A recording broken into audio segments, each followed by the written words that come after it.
Peace. In the name of Allah, I'm Aubrey Muhammad. I pray that everyone is well. Hempstead family, friends, and believers, welcome to my live session. New York, stay ready. All right, I'm out in the field here, y'all.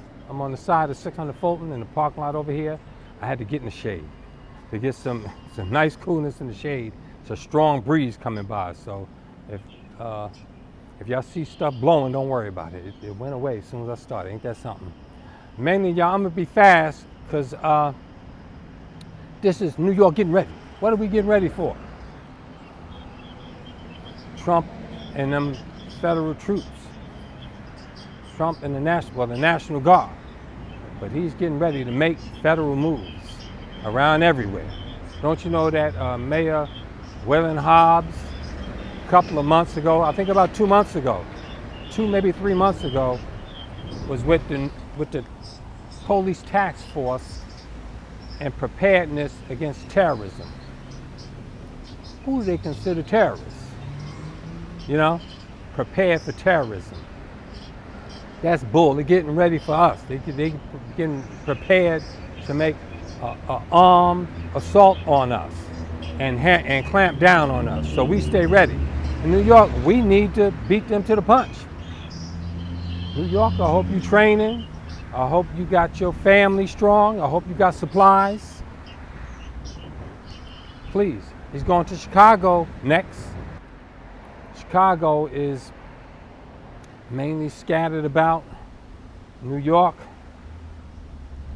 we pretty much look like a third world country now. But Hempstead, we have the advantage. Hempstead, we kept a lot of us here, man. A lot of us have remained here for the most part, but they plan on moving most of us out to Suffolk. So New York, we got to be ready, man. Don't you know our communalism is the key, and our neighborliness, and our extended family. We got to do this. All right? We on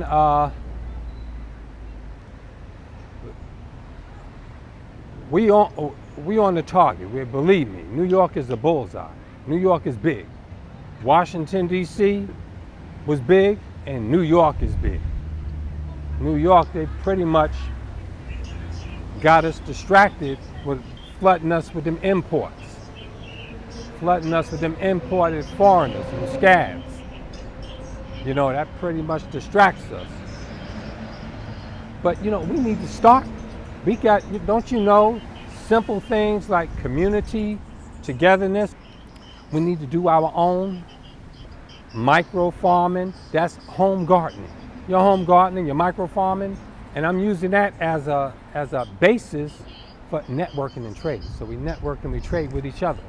See, that network is powerful. Get some gardening, some vegetables and stuff. And I do like some condiments, maybe some baked bread and stuff like that.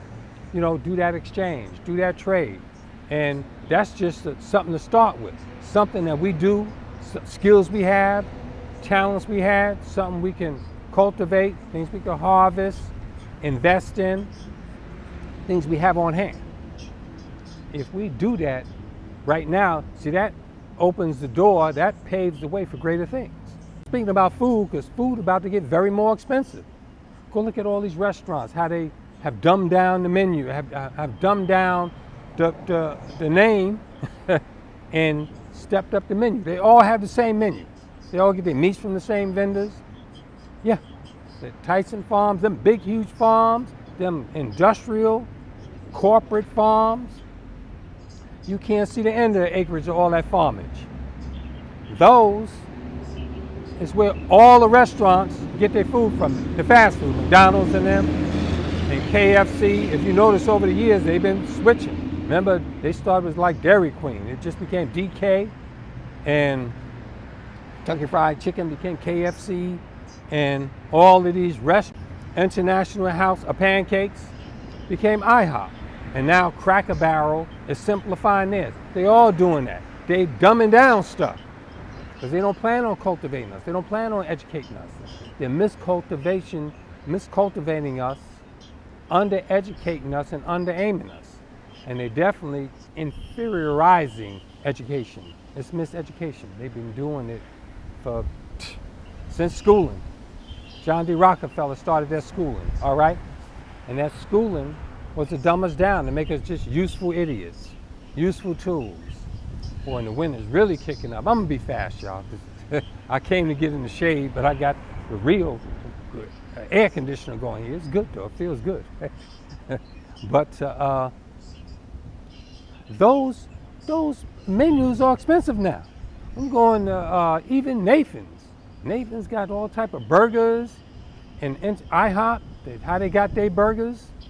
All of them make them steak burgers, them expensive burgers. A burger's like $16 now. 16, yes.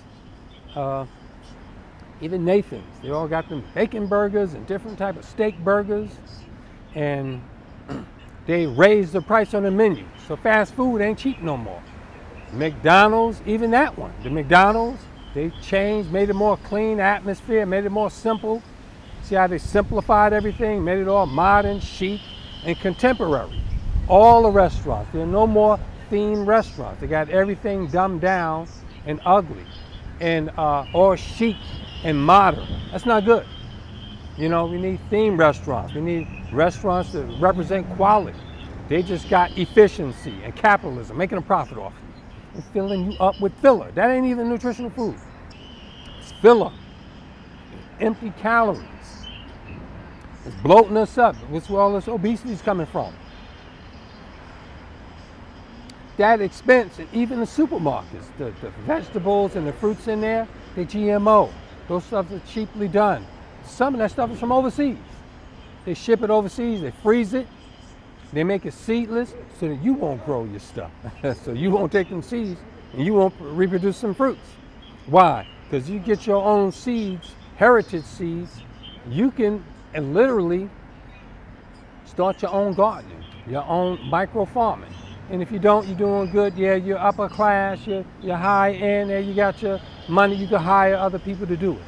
Hire your teenagers that's unemployed to micro garden and trade amongst your neighbors, especially in your neighborhood. You start right in your neighborhood. I did that in Hempstead, door to door, and I wanted to do this live across the street. Now I'm not gonna turn it around. You can't see it from here anyway. That's a 99-cent store over there across.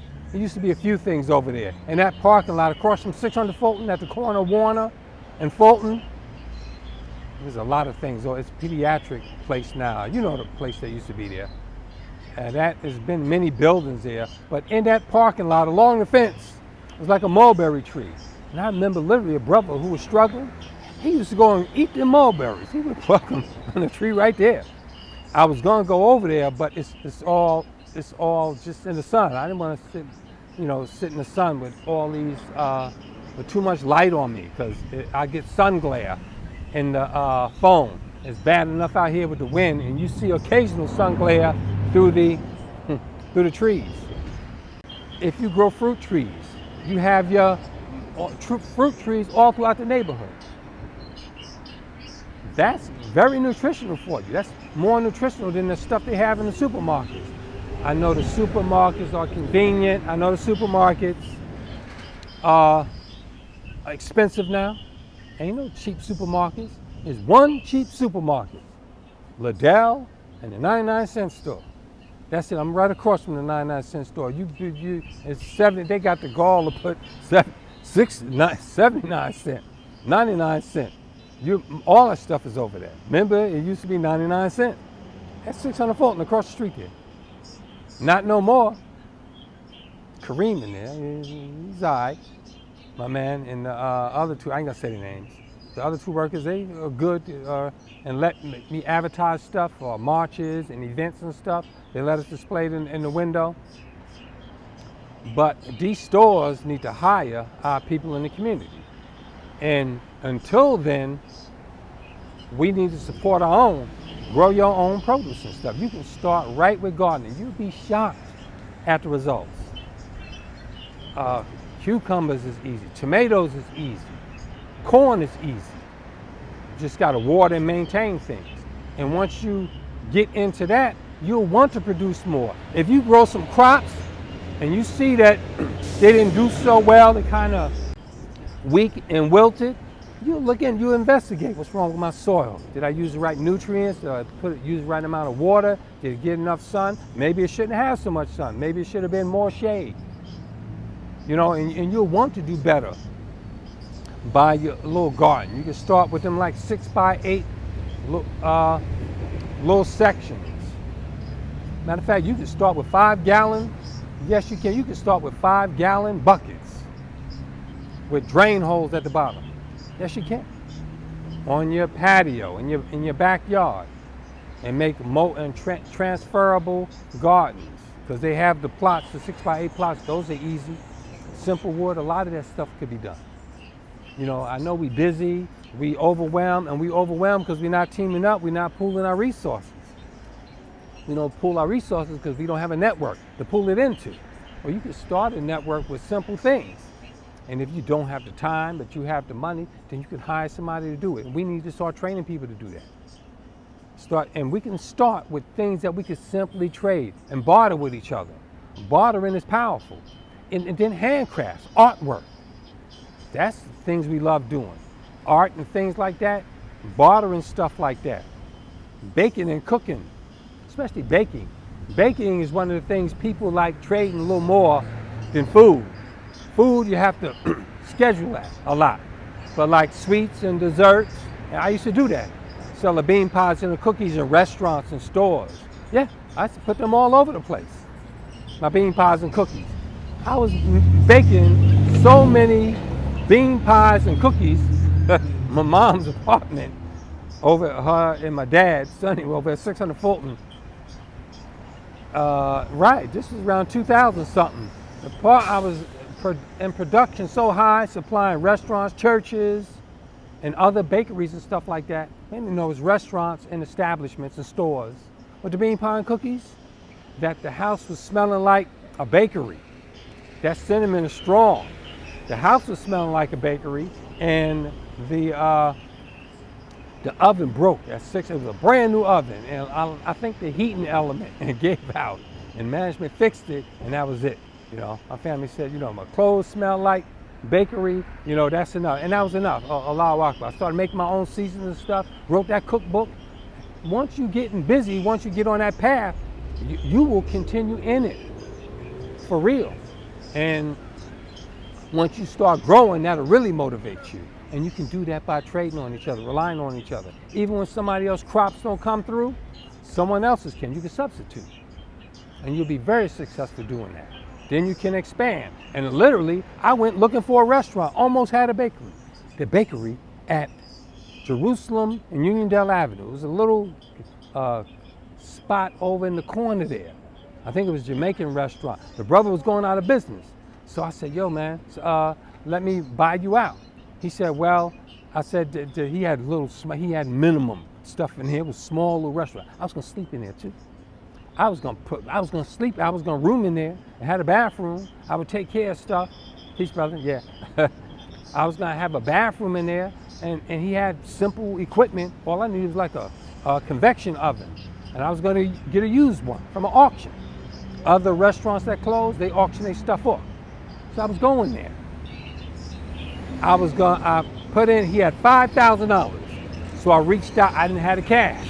I had $5,000 he wanted for his little equipment and for me to pick up the lease. So I went to go get it, and I went to, matter of fact, I was on a train with a sister and begging her for this money and stuff. She was investing in something else. I think she was going to Maryland. She's down at the 150 Washington apartments. Me and her got on the Long Island Railroad together. She was going to Penn Station. I was going to Brooklyn.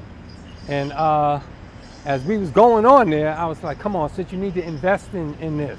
Invest in my cuisine and entrepreneurialism in cuisine. Because I was into it and I needed seed money to expand. So as this sister, you know, we had a little downtime. Some white man got off the train, the Long Island Railroad, don't you know?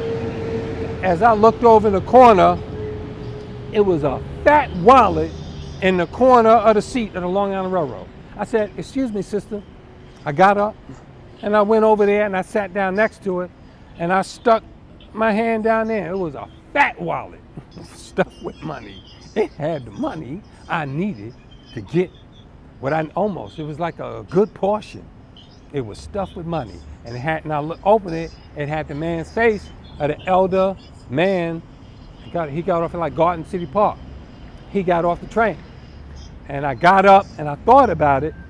I said, you know what, I said, nah, it's the man's ID. I know whose it is. So I got up on the Long Island Railroad, and there was two other sisters in the back I knew. They were going on with us too, but they were seated further in the back, and the conductor was coming by them. So I told the conductor, I said, yo, this gentleman left his wallet on the train. And I handed it to him, and everybody saw it was stuffed with money. And the two, the mother and the daughter who were traveling in the back near him, the daughter gasped. She gasped when she saw that money. She said, oh, he gave that back? I said, yeah, it had to, because it had somebody's name on it. I wouldn't give it to him. That happened. But I was raising money. I was trying to get a restaurant. But somebody else got it. They got that money. I think they raised 12. They bought him out he got way more money. He got 12, but he offered to me for 5. He said, just get the equipment and you take over the lease, because he was doing me a favor. But I couldn't raise that little money. I was trying to do that. That's how I was grinding. But that's the network and the enterprise that we can do off simple things. If you like doing something, stick to it, focus on it. And then if you're doing that, if you have the momentum for that, then you have the track record, people can invest in it. And we can start with simple things. You'd be shocked. Growing little herbs, growing your own little stuff that you like, things that you like. Grow some sage. Keep that sage around the house for them bad, evil spirits. They spooking my mom still at the Woodcrest Oceanside. They still trolling her. We can overcome all of this. We get our own. Mom need a house. I gotta get her a house. You gotta raise some funds. That's to get some privacy, get some peace of mind. Grow some little hoop garden in the yard with some plots, and then some 5-gallon buckets of gardening. And you can do indoors. Then you can do aquaponics. Where you make like a little, if you have enough room in your backyard, you can have like a pond-like thing where the fish are in the pond, and that pond is feeding your greens, your garden. Then you can do microgreens, all type of stuff you can do. But you can start with little simple things that you like. Things that you like doing, you're already doing. You love it, you want to do it, you just need the resources to expand and make it happen. If you have a vision and you stick to it, stick through it through faith, that'll be the fuel to get you through. But you got to have vision. And we got to see other people doing it. I'm starting to gather our brothers and sisters. We're going to get some crops, get some herbs, get some vegetables. Yeah, they're crops. Even if it's a micro garden or if it's a micro farming. Whatever you plan to do, if you stick to it and you keep a reputation to yourself, a dependable, reliable person is more valuable than an educated one. A reliable person, a dedicated, reliable person, I'd take them any day over somebody with a master's degree, somebody with this degree, somebody that has, all that learning. But the dedication and the spirit is what it gets you through. You know that saying they have, it's not the size of the dog, but it's the size of the fight in the dog. That's true. See, them little tiny dogs bark the most. And the first ones come after you if they got back. The big bold ones, the big bad dogs, they usually relax. They just be curious. But this little tiny one's got something to prove. Well, we need to network with each other. Look, family, I got to roll out soon in a couple of minutes, but I'm glad you joined me. I'm glad you joined my Teddy Talk today. But this was about getting ready. Trump is not playing. He's forming an Anglo nation. He's planting the seeds. These are the seeds in the movements, and they positioning themselves to form an Anglo nation. He's going to take over the government. That's why he chose D.C. He just used us as an excuse. Oh, black crime. Crime was down like 27% in D.C. because they legalized weed. So they wasn't locking us up for weed no more. The revenue they get from us now is from traffic tickets, parking. Go to Hempstead and park traffic court. God damn. Have you ever been there at night? Oh, you open that up for night, but you won't go after the homeless at night when they out there. You won't go to our people that's suffering from mental illness, that need cultivation. We need to fund the right people to deal with that. See, we fund money for oppressive stuff. And that clown in Village Hall and that whole board gotta go. They're in the way. They'll stop this. They come up with coding and stuff. They did it to me. I know. Yes, in Hempstead. Coming up with some bull crap about reconstruction and redoing the interior of the house. And they did that to Shelley Brazeley, right up the street. Right up the street, our sister Shelley Brazeley was harassed and targeted for something in her backyard. Or something wasn't up to code, something like the door, the back porch where you walk up the door, something like that, where only that bastard could see if he was in his yard. From you outside the yard, you can't see it. You had to breach her yard, go in her yard to go look to see what the problem was. And they threatened her with that to intimidate her. That's the way to do it. It's the same thing to me. I'm being targeted actually by the federal government for political purposes. Me, yes. And Trump signed an executive order making that illegal because they did it to him. He knows. You see, he's seeking revenge. He's going after all those that came after him. But very importantly, he's planning on seizing the government. He's planning on seizing it. They're going to use a false flag. And he didn't come to New York because they're going to do a false flag in New York. That's why they got that clown in Village Hall all booted up, look, all goofy ass, got on a tactical helmet and bulletproof vests and stuff like that, and fake orange assault rifles, all tacked out. Took them out, yeah, I'm ready. We ready too. We ready for our people. Stand up for your people, FBA. And those riders that are with us, all the righteous. If you with our liberation struggle, you down with us, good for you. We with you. We are unified. We are the premier freedom fighters in this world. We helped Cuba, Castro, offer assistance to our brother. Where do you think he came when he came to America? Castro met with Malcolm in a black hotel, the Hotel Teresa, because nobody else would host him. Where you think Mandela came? Nelson Mandela. We helped South Africa. We helped eradicate apartheid in South Africa. We helped Ethiopia. We helped the liberation struggles of our people. Our brother Kwame Nkrumah. Hey sis, peace. Sister Carl. We helped our freedom fighters. We support all liberation movements of the righteous. Team up with us, family. Let's stay strong. Let's stay focused, okay? Because we are the overcomers. It's our time. Now, I'm at 600 Fulton. I got to come back here and a few other places on Jerusalem, I think. I'll be out here in the field. I think maybe 1 or 2 weeks I'll do some vegetable fried rice. I'll do some Asian vegetable fried rice. That'd be nice on the menu. All right? All right, family, thank you for joining me. I'll leave you as I greeted you in the ancient Arabic words of peace. Assalamu alaikum. Peace unto you. Enjoy the rest of the evening. It's a beautiful day. Oh, the wind stopped blowing as soon as I finish. I'm going to hang out here a little more, talk to a few folks, and roll on out. But this is it. This is community, extended family, networking. It's our power. Stay strong. Focus, y'all. I love you, family. Peace.